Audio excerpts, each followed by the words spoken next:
Baik, Assalamualaikum warahmatullahi wabarakatuh. Perkenalkan nama saya Yang Zati dengan NIM 2020 10 11 11 354. Dan di sini sekarang saya sedang bersama teman saya. Helanda Pamudining Sekar Pembayun dengan NIM 2020 1011 0311 382. Kami dari kelas F, semester 2 jurusan Ilmu Hukum Universitas Muhammadiyah Malang. Dan di sini kami akan menyampaikan hasil kerja kami pada mata kuliah kriminologi, yaitu tentang teori-teori kriminologi menurut mazhab lingkungan, sosiokultural, sosiokriminal.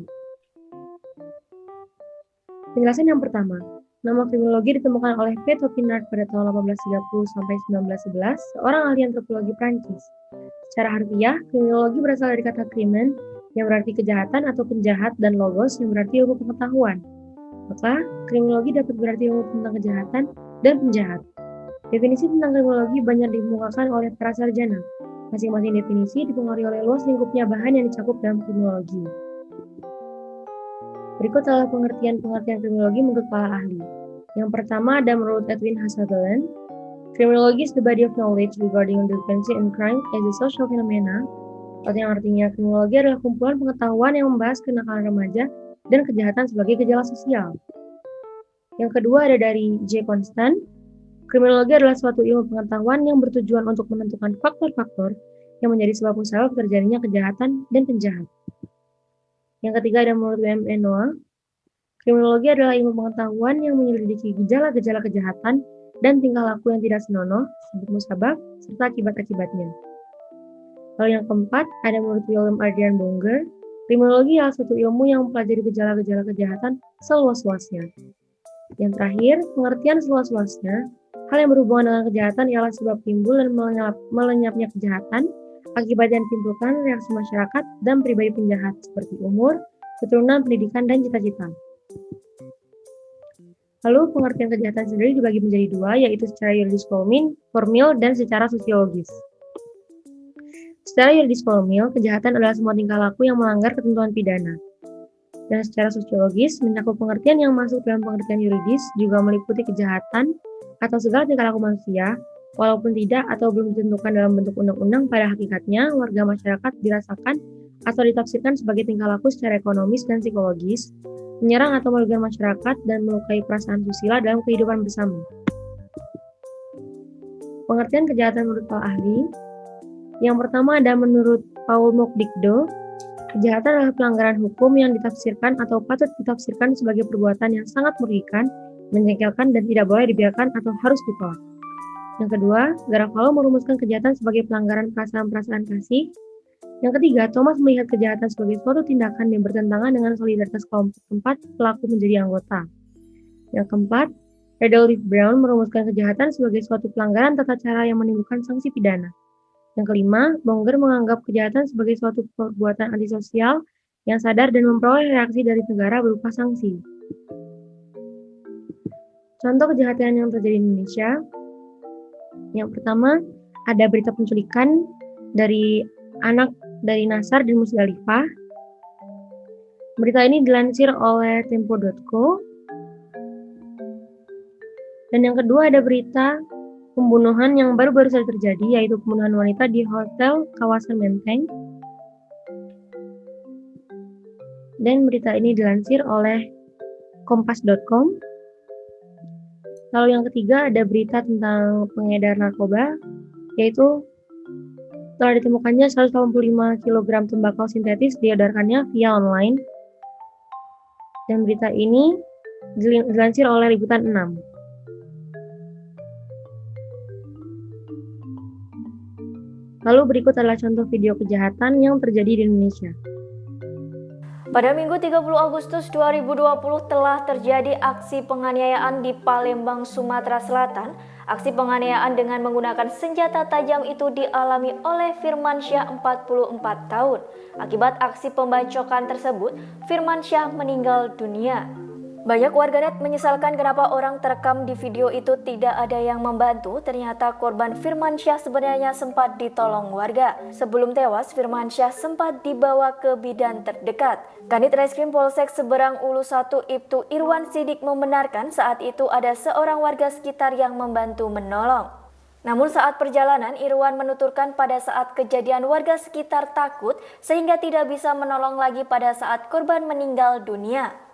Sebelumnya diberitakan sebuah video korban pembacokan di 5 Ulu Palembang tersebar di media sosial pada Senin 31 Agustus 2020. Dilansir dari Tribun Sumsel, dalam video itu korban pembacokan bernama Firmansyah terduduk dengan kondisi sekarat di sebuah jalan pemukiman. Banyak orang berada di sekitarnya hanya melihat satu sepeda motor yang melintas juga lewat begitu saja di samping korban.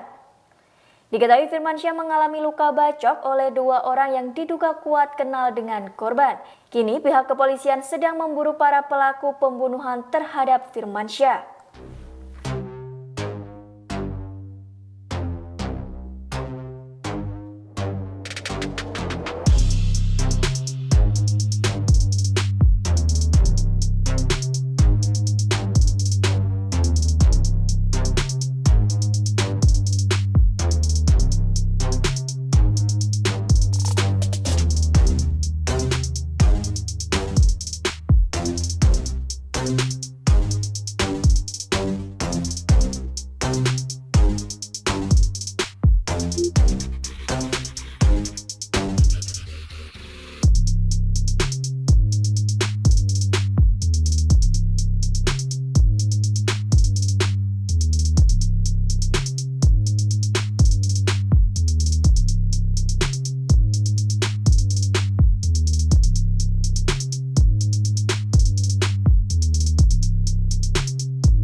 Itu tadi Tribun News Update kali ini. Nantikan berita yang lainnya hanya di tribunnews.com. Terima kasih sudah nonton. Jangan lupa like, subscribe, dan share ya.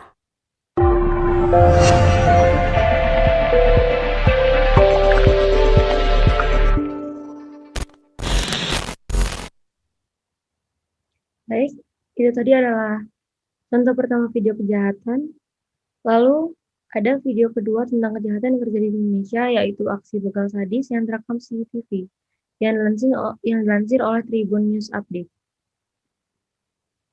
Aksi begal sadis terekam CCTV saat beraksi di Jalan Kapten Sumarsono, Kecamatan Medan, Helvetia. Dalam video yang beredar, pelaku menikam korban bertubi-tubi hingga akhirnya kabur meninggalkan. Peristiwa itu terjadi pada Rabu 26 Mei 2021 pagi yang membuat pengendara motor bernama Agustinus Manik mendapat 6 tusukan. Akibatnya, korban saat ini dalam keadaan kritis. Terkait kasus ini, Kapolsekta Helvetia Kompol Perdamaian Hulta Ean mengaku sudah menerima laporan. Dikutip dari tribunmedan.com, kini pihak kepolisian masih melakukan penyelidikan. Dalam tayangan CCTV tampak awalnya pelaku berjalan kaki dengan santai mendekati salah satu pengendara motor di barisan terdepan saat lampu merah. Dia kemudian menghujani korban dengan tikaman pisau dari arah belakang. Korban kemudian menjatuhkan motornya dan langsung lari. Sementara pelaku dengan santai mendirikan motor milik korban dan mencoba membawanya kabur. Saat ini korban sedang mendapatkan perawatan serius di rumah sakit yang terletak tidak jauh dari lokasi kejadian. Mirisnya terlihat dari rekaman CCTV saat begal berlangsung, arus lalu lintas sedang padat kendaraan. Menurut informasi, aksi sadis pelaku kejahatan ini berlangsung pada Rabu 26 Mei 2021 sekira pukul 9 waktu Indonesia Barat. Saat itu, korban Agustinus Manik baru saja mengantar istrinya bekerja di Mall Ring Road City Walk Jalan Gagak Hitam Medan. Ketika menunggu lampu merah di atas kendaraan Honda CBR bernomor polisi BK6983 AJF, tiba-tiba seorang lelaki datang. Lelaki itu langsung menikam korban sebanyak 6 kali. Sayangnya, tak satu pun dari warga yang berani menolong.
Demikian Tribunnews Update kali ini, nantikan berita yang lainnya hanya di kanal YouTube tribunnews.com. Terima kasih sudah nonton. Jangan lupa like, subscribe, dan share ya.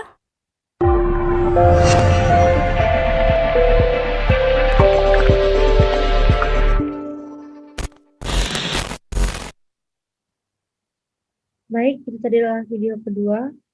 Dan ada pula video ketiga, contoh video kejahatan yang terjadi di Indonesia, yaitu modus penipuan via WhatsApp.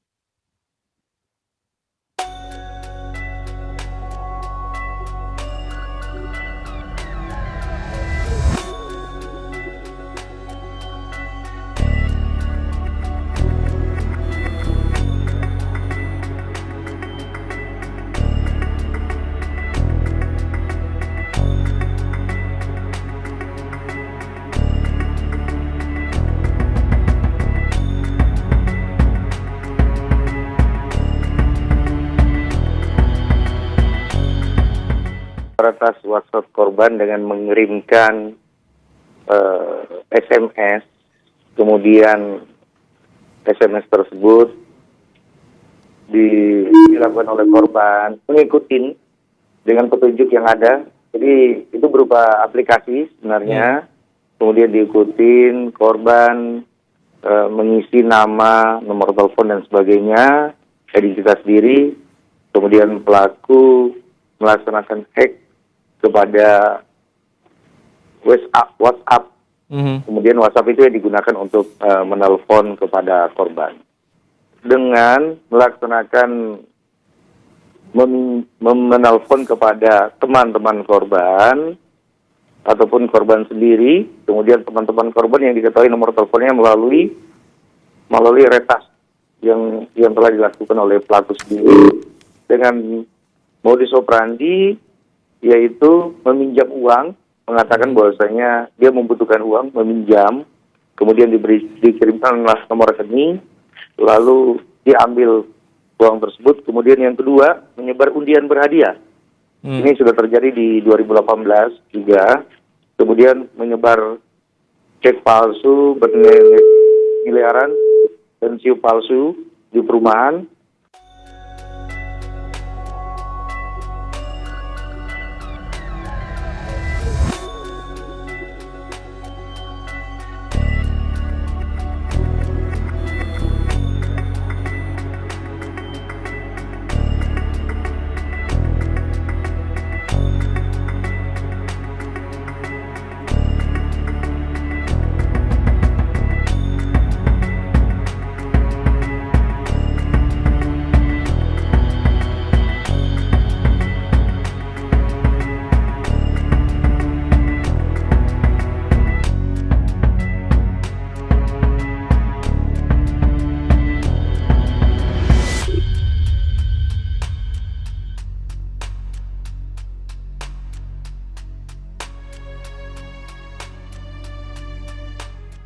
Terima kasih sudah nonton.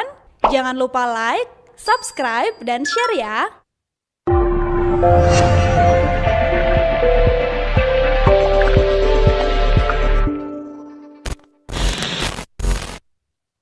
Baik, tayangan-tayangan barusan adalah contoh video kejahatan yang terjadi di Indonesia. Lalu selanjutnya penjabarannya akan dijelaskan oleh teman saya, Helenda. Dipersilahkan. Baik, penjabarannya ini terdiri dari beberapa mazhab, yaitu mazhab Itali, Lambrosio Prancis, dan spiritualis. Kita melangkah ke Itali dulu.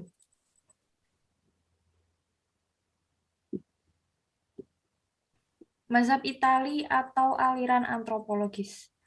Mazhab ini mengadakan penelitian terhadap kejahatan dari sudut pandang antropologis yang pada akhirnya melahirkan ilmu pengetahuan antropologi kriminal. Pelopor dari mazhab ini adalah Franz dan Spusim.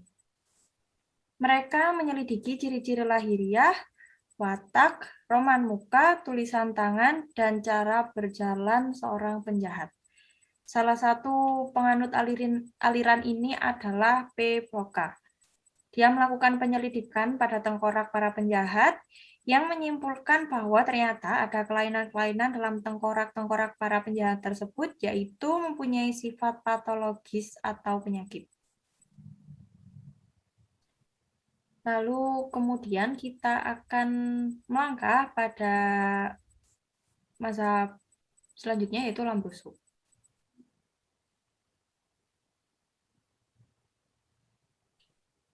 Mazhab ini disebut juga dengan mazhab lingkungan karena sangat memperhatikan kondisi lingkungan masyarakat. Mazhab atau aliran ini lahir sebagai reaksi terhadap aliran antropologi kriminal. Aliran ini menolak adanya orang jahat karena pembawaan atau penjahat sejak lahirnya. Aliran ini berpendapat bahwa sebetulnya si penjahat itu tidak bersalah. Dalam mazhab ini terdapat beberapa semboyan. Denial is called an inni res ich, artinya dunia adalah lebih bertanggung jawab terhadap bagaimana jadinya saya pada diri pribadi sendiri. Demikian juga seseorang menjadi penjahat bukan dari manusia itu sendiri, tetapi dipengaruhi oleh lingkungan. Seseorang berbuat jahat disebabkan karena susunan, corak, dan sifat masyarakat di mana penjahat itu hidup. Semisal perumahan yang sangat jelek, di mana orang-orang tinggal berjejal-jejal, terdapatnya kemiskinan atau pendidikan yang buruk sehingga anak-anak terlantar bergelandangan di jalan-jalan. Tentunya dengan mudah akan menimbulkan kejahatan. Pemuka-pemukanya adalah Leipzig, seorang dokter, kemudian Manouvrier, seorang antropolog, dan Dietrich, yaitu seorang yuris dan sosiolog. Meskipun mereka adalah dokter dan bukan ahli-ahli sosiologi, namun mereka mempunyai pengertian yang tepat mengenai sebab-sebab sosial daripada kriminalitas. Selanjutnya,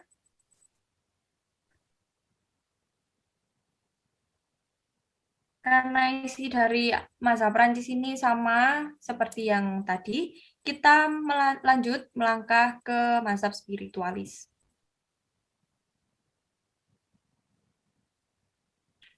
Mazhab lingkungan spiritualis.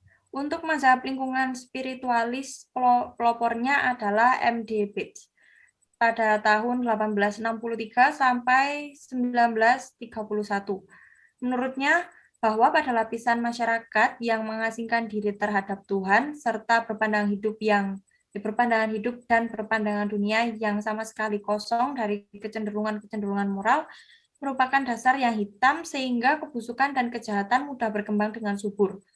Untuk aliran kriminologi lingkungan sosial dapat dikelompokkan menjadi 3 kategori umum, yaitu A. Anomi atau ketidakadaan norma atau strain, ketegangan. B. Cultural deviance atau penyimpangan budaya. C. Social control atau kontrol sosial.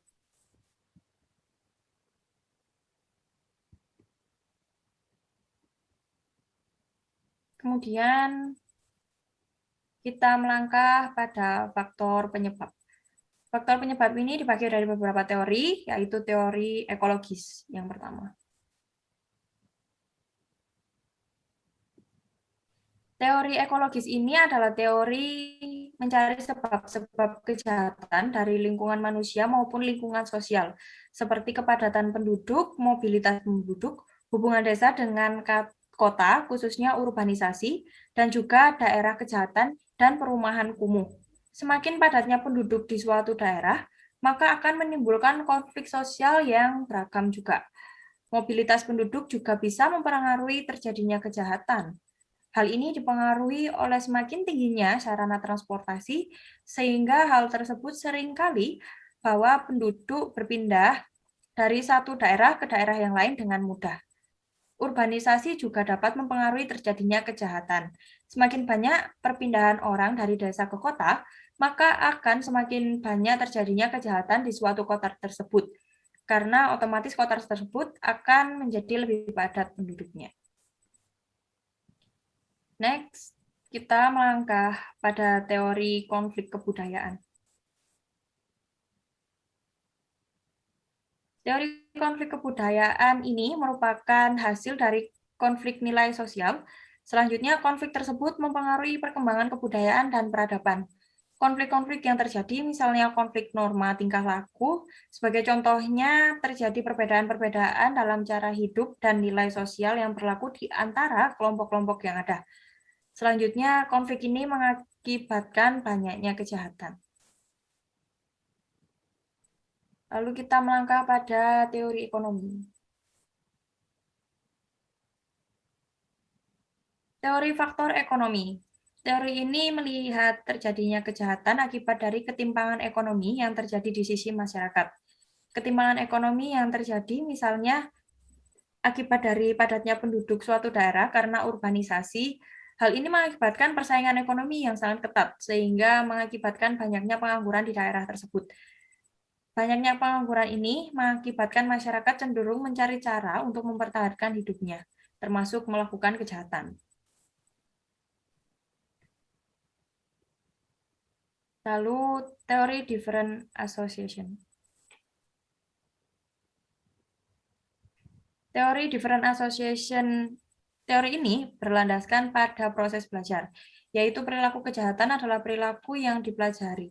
Ada 7 proposisi dalam proses terjadinya kejahatan, ini sebagai berikut. 1. Perilaku kejahatan adalah perilaku yang dipelajari, bukan diwarisi. Kedua, perilaku kejahatan dipelajari dalam interaksi dengan orang lain dalam suatu proses komunikasi. Ketiga, bagian yang terpenting dalam proses mempelajari tingkah laku kejahatan terjadi dalam kelompok personal yang intim. Keempat, apabila perilaku kejahatan dipelajari, maka yang dipelajari tersebut yaitu teknik melakukan kejahatan dan juga motif-motif yang dilakukan, dorongan, alasan, pembenar, dan sikap. Yang kelima, arah dari motif dan dorongan dipelajari melalui batasan hukum, baik sebagai hal yang menguntungkan maupun yang tidak.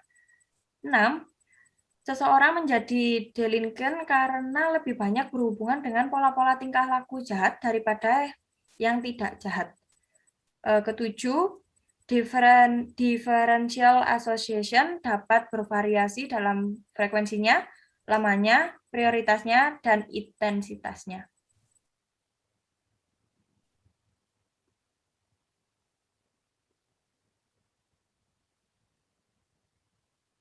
Selanjutnya, melangkah ke teori anomi.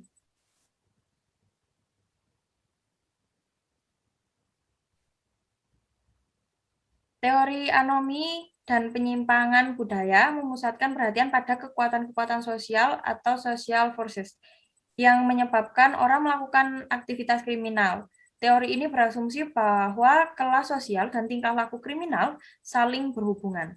Penganut teori anomi beranggapan bahwa seluruh anggota masyarakat mengikuti seperangkat nilai-nilai budaya, yaitu nilai-nilai budaya kelas menengah, yakni adanya anggapan bahwa nilai budaya terpenting adalah keberhasilan dalam ekonomi. Selanjutnya adalah teori Abe Morel.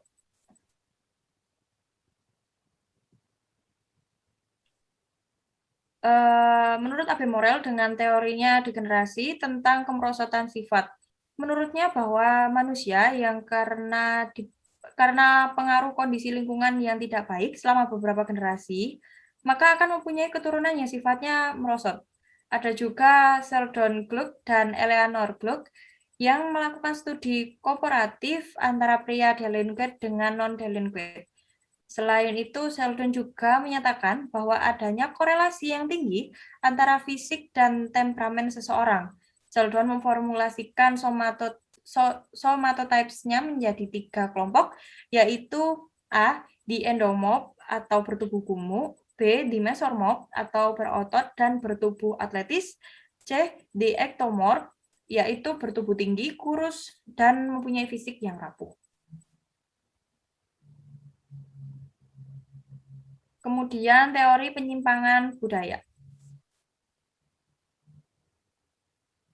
Teori penyimpangan budaya, lain halnya dengan teori penyimpangan budaya yang mengklaim bahwa orang-orang dari kelas bawah memiliki seperangkat nilai-nilai yang berbeda dan cenderung konflik dengan nilai-nilai kelas menengah.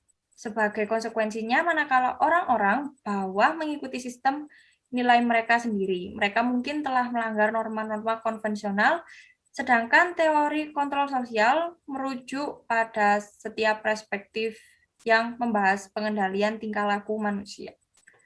Selanjutnya, menurut Cesar Lombroso. Teori born criminal dari Cesar Lombroso. Teori ini dari tahun 1835 sampai 1909 lahir dari ide yang diilhami oleh teori Darwin tentang evolusi manusia. Di sini Lombroso membantah tentang sifat free will yang dimiliki manusia.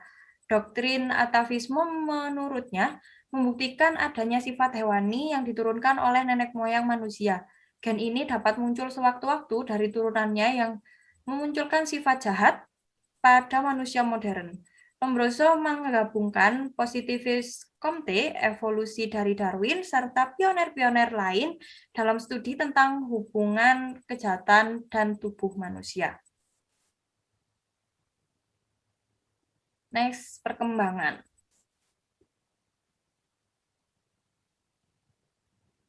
Dalam perkembangannya, teori Lombroso ini membuat Charles Goring, seorang dokter pada rumah penjara Inggris, menjadikannya tertarik untuk membuktikan kebenarannya. Kelanjutannya, dia bersama Carl Pearson melakukan penyelidikan terhadap 3.000 orang penjahat di kaliber besar. Penelitian pertama, dia membandingkan antara tengkorak mahasiswa Cambridge dan Oxford dengan tengkorak konvikt atau tengkorak para narapidana, yang menghasilkan tidak ditemukannya perbedaan. Dan penelitian kedua, dia membandingkan tengkorak mahasiswa Aberdeen, Scotland dengan hasil penelitian pertama, yang menghasilkan tengkorak mahasiswa Aberdeen lebih besar. Penelitian ketiga, dia membandingkan tengkorak para guru besar Universitas London dengan tengkorak konvikt atau milik para narapidana, yang menghasilkan tidak ditemukannya perbedaan. Dari ketiga penelitian tersebut, Goring menyimpulkan bahwa sebenarnya tidak ada tanda-tanda lahiriah atau fisik untuk disebut sebagai tipe penjahat. Juga tidak ada tanda-tanda rohaniah untuk menyatakan rohaniah penjahat itu memiliki suatu tipe tertentu. Pernyataan ini tentunya merupakan kritikan tegas terhadap ajaran Lombroso. Selanjutnya, penyebab. Faktor penyebab. Mengenai teori kontrol sosial, ada pendapat dari beberapa tokoh, salah satunya adalah Albert J. Rees. J. Rees mengemukakan bahwa ada 3 komponen dari kontrol sosial dalam menjalankan kenakalan remaja. Antara lain, gelombang urbanisasi remaja dari desa ke kota jumlahnya cukup besar dan sukar dicegah.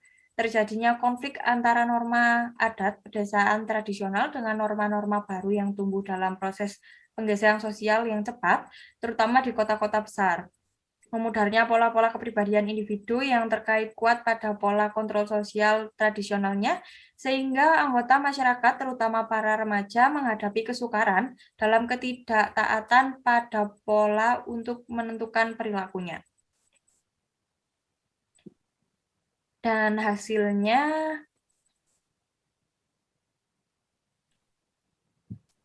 hasil penyelidikan menyimpulkan bahwa para penjahat tersebut mempunyai sifat-sifat binatang buas yang kejam serta memiliki bakat jahat yang sangat kuat.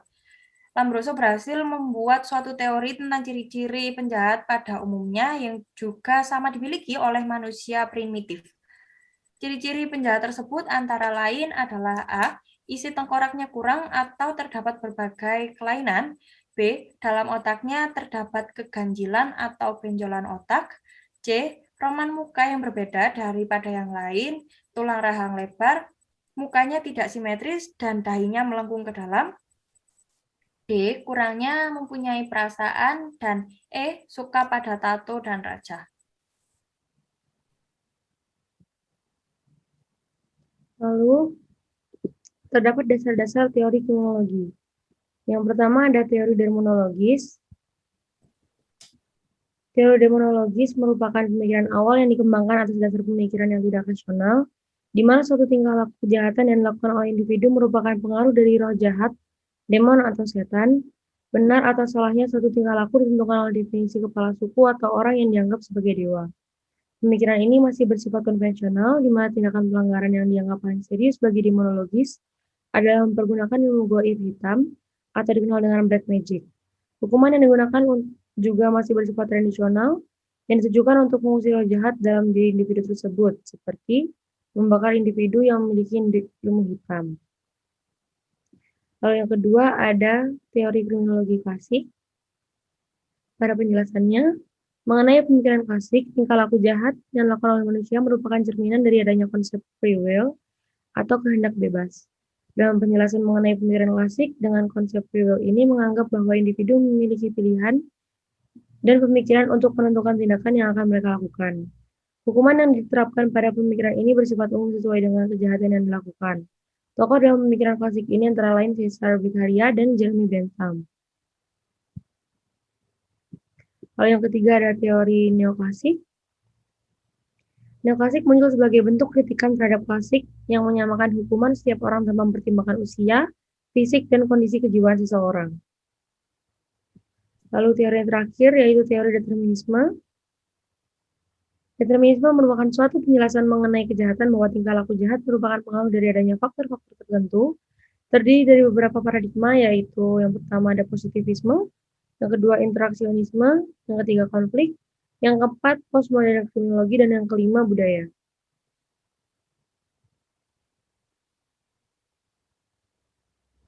Sekian dari kami, kurang lebihnya mohon maaf. Saya Gizati dan teman saya Hilanda Pambulining Sekar Pembayun pamit undur diri. Terima kasih atas perhatiannya. Wassalamualaikum warahmatullahi wabarakatuh.